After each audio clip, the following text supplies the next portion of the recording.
di bulan Agustus ya, kami sampaikan Dirgahayu Republik Indonesia yang ke-76 ya.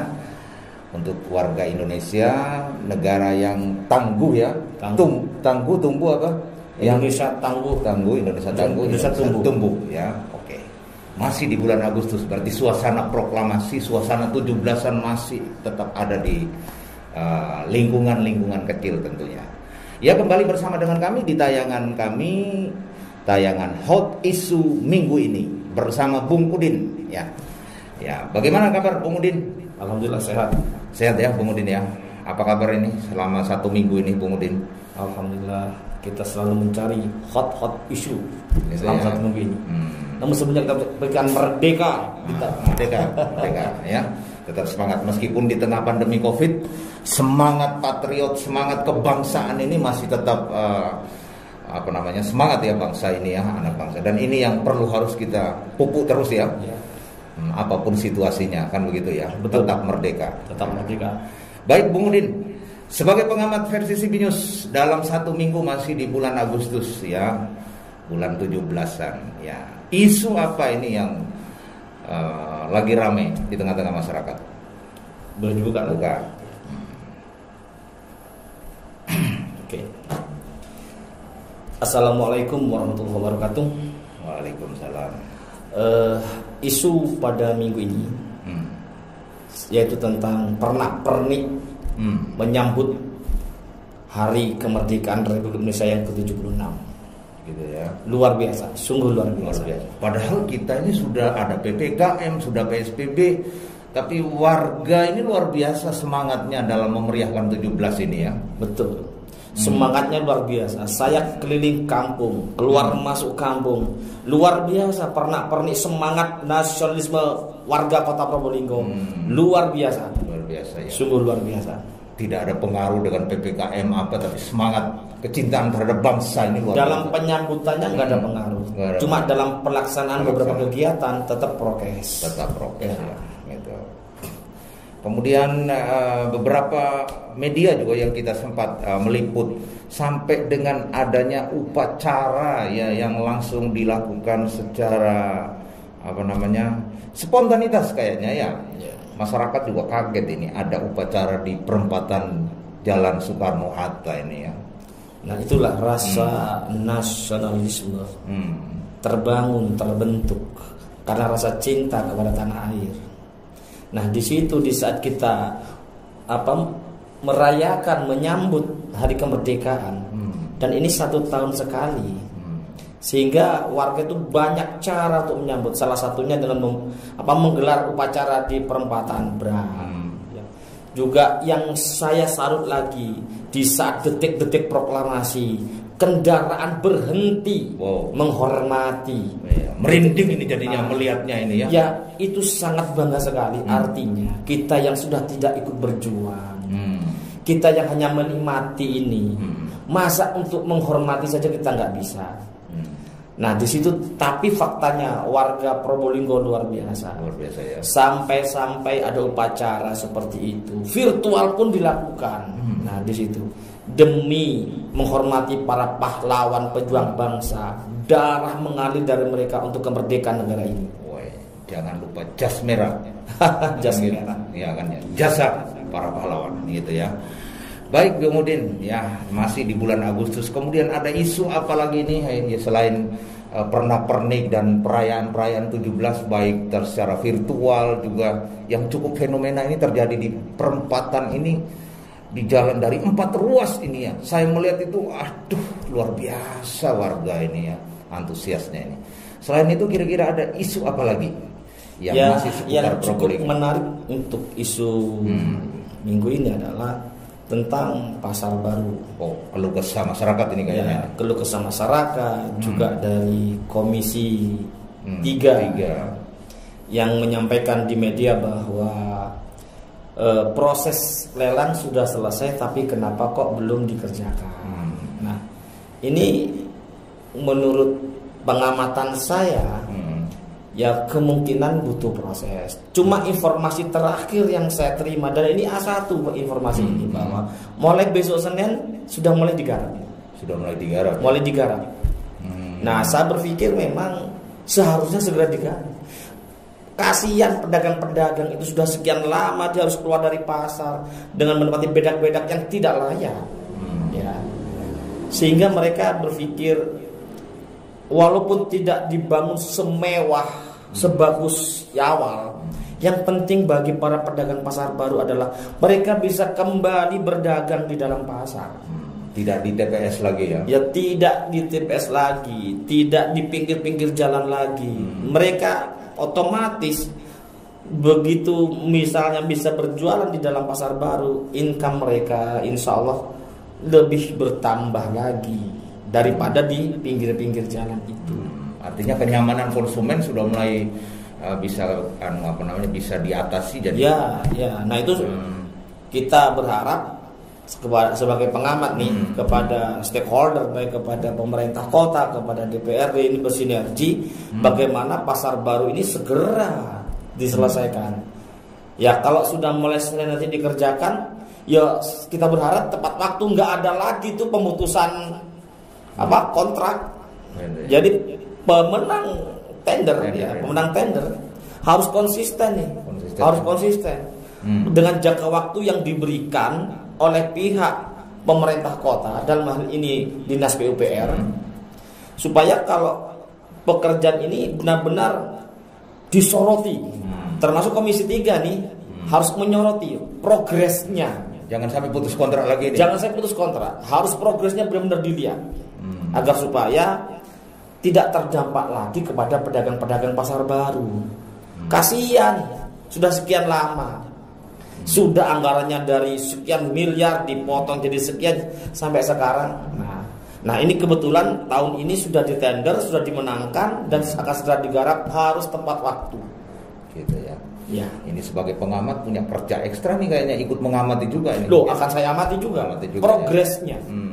Ya walaupun kita bukan siapa-siapa, bukan siapa-siapa dan bukan apa-apa, tapi sebagai masyarakat kita punya hak untuk menyoroti progres dari pasar baru.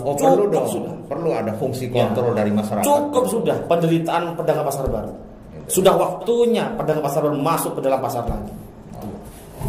Masih tetap semangat ini Bung Udin ya. Sebagai pengamat versi CB News, juga mantan anggota DPRD dari Partai PDI Perjuangan ya, periode 2004-2000 berapa itu? 2004, 99-2004. Gitu ya. Oke, tetap semangat ini. Ya. Baik Bung Udin. Ini ada lagi nih ya.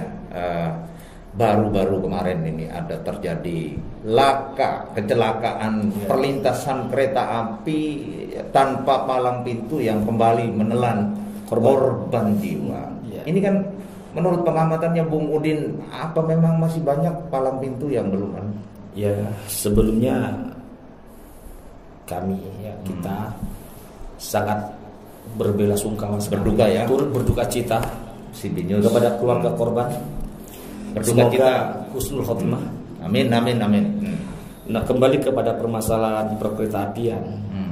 Memang kalau kita amati bahwa masih banyak sekali perlintasan kereta itu yang tidak berpalang pintu. Nah, cuma saya melihat di Jalan Sunan Muria itu ada sinyal di situ. Jadi selain tanda kuning warning light, itu juga ada tanda kalau kereta mau lewat warnanya merah. Kalau dari arah kanan maka panahnya dari kanan. Kalau kereta dari kiri, kereta dari kiri. Nah, cuma beberapa terakhir ini error ya. Nggak ada kereta lewat, muncul tanda merah dan bunyi sirine. Dan ini juga buat bingung pengendara juga. Mau lewat khawatir ada kereta, ditunggu-tunggu ternyata nggak ada kereta lewat. Nah itu fakta yang di Sunan Muria, karena saya hampir tiap hari lewat sana. Belum lagi yang di daerah yang lain yang termasuk di Pilang, Kebun Sari Wetan juga ini kayaknya. Ya, Kebun Sari Wetan sering telan korban. Nah ini dan juga yang paling penting adalah itu memperhatikan sarana dan prasarananya. Jadi setiap perlintasan tanpa palang pintu itu supaya diberi sarana dan prasarana sinyal seperti yang di Jalan Sunan Muria, dan harus dicek tiap hari. Ada yang ngecek nih tiap hari, alat ini berfungsi apa enggak. Percuma kalau ada alatnya tapi enggak berfungsi, malah error kayak di Jalan Sunan Muria. Ini malah membingungkan. Nah, kalau sudah ada alat seperti itu, tentunya masyarakat akan lebih hati-hati. Ya. Ya, di situ. Soalnya ini lintasan ini kan lintasan yang dibangun, rel ini dibangun sejak zaman Belanda ini kayaknya ya. Nah, sementara lintasan ini sekarang kiri kanan sudah terjadi padat penduduk. Padat penduduk. Artinya perlu perubahan-perubahan ini ya demi keselamatan warga sekitar ini. Nah, seperti kayak kejadian kemarin kan ini di perlintasan kereta api kan ada 2 desa itu, ada desa Kerpangan dan desa Jorongan itu ya. Itu sebagai pengguna atau dampak langsung. Artinya ada 2 desa. Jadi mestinya kan pengamanan juga perlu terjaga. Kan begitu ya. Baik Bung Udin, semangatnya luar biasa. Mungkin ada isu-isu tambahan? Ya, mungkin tambahan sedikit ya terkait dengan masalah GTT sedikit saja. GTT ini isu di luaran. Mereka yang tidak paham dengan regulasi mengatakan bahwa honor saya sekarang ini mestinya 1.200.000 untuk GTT. Terus 1 juta untuk PTT. Loh, memang benar, tapi tidak sekarang. Dan ini harus diluruskan. Gaji honor GTT dan PTT naik 200 dari 800 ke 1 juta untuk PTT, 1 juta ke 1.200.000 untuk GTT. Ini berlaku apabila kalau perwalinya sudah berlaku nih, perwalinya. Nah, cuma penganggarannya ini masih menunggu perubahan APBD. Oh, masih menunggu perubahan. Masih menunggu perubahan APBD dan akan berlaku surut. Akan berlaku surut. Artinya dari kawan-kawan GTT dan PTT sabar dulu. Pasti naik karena perwali sudah diberlakukan, pasti naik. Tapi untuk memberikan honornya itu tidak bisa sekarang karena ada proses melalui perubahan APBD. Nah, cuma selentingan nih, selentingan aja nih kedengeran bahwa ada beberapa fraksi yang berupaya untuk tidak membahas perubahan APBD. Nah, menurut hemat saya sebagai pengamat, ya tolonglah kepada bapak-bapak DPRD tetap perubahan APBD tetap mohon dibahas. Itu dia. Karena itu untuk kepentingan masyarakat. Nah, apabila ada ketidakkesamaan paham dan pendapat dengan pemerintah kota, kan bisa dibicarakan di tingkat rapat-rapat di DPRD. Kalau sampai tidak dibahas, itu tadi yang jadi korban masyarakat lagi termasuk GTT PTT. Kalau tidak dibahas perubahan APBD 2021 ini, maka kawan-kawan GTT dan PTT tidak akan pernah menerima kenaikan honor mereka. Tapi bisa jadi ya perubahan ini tidak dibahas ini. Loh, semuanya bisa saja. Dalam politik itu nggak ada yang nggak mungkin, semuanya serba mungkin. Artinya butuh kompromi politik ini. Ya tentunya kalau bisa kompromi, komunikasi politik lah. Artinya masing-masing pihak, baik itu pemerintah kota, DPRD Kota Probolinggo. Kalau ini kan jabatan politik ini, jabatan politik. Jadi tapi kan yang terpenting kan solusinya jangan sampai masing-masing pihak ini mempertahankan kewenangannya. Kalau saling mempertahankan kewenangannya, ya hanya yang jadi korban masyarakat lagi. Jadi itu isu minggu ini memang seperti itu. Itu harapan kita bahwa perubahan APBD 2021 itu bisa dibahas sesuai dengan jadwal. Ya mudah-mudahan seperti itulah. Mudah-mudahan. Ya, soalnya ini masih ada gesek-gesek ini kayaknya. Ya, tapi di era saya tahun 1994 setegas-tegasnya kita, seketat-ketatnya kita, tidak pernah kita tidak memproses perubahan APBD. Jangan sampai terulang 2016 kan begitu. Ya, jangan sampai terulang seperti itu, sampai padam, gelap total karena nggak bisa bayar ke PLN, diputus sama PLN. Itu. Oke, baik Bung Udin. Isu hari ini kita bisa memberikan informasi kepada warga Probolinggo dan sekitarnya. Baik pemirsa CB News, demikianlah isu terhangat kami dalam minggu ini bersama CB News Probolinggo. Kami laporkan dari Probolinggo, Jawa Timur. CB News untuk kita semua.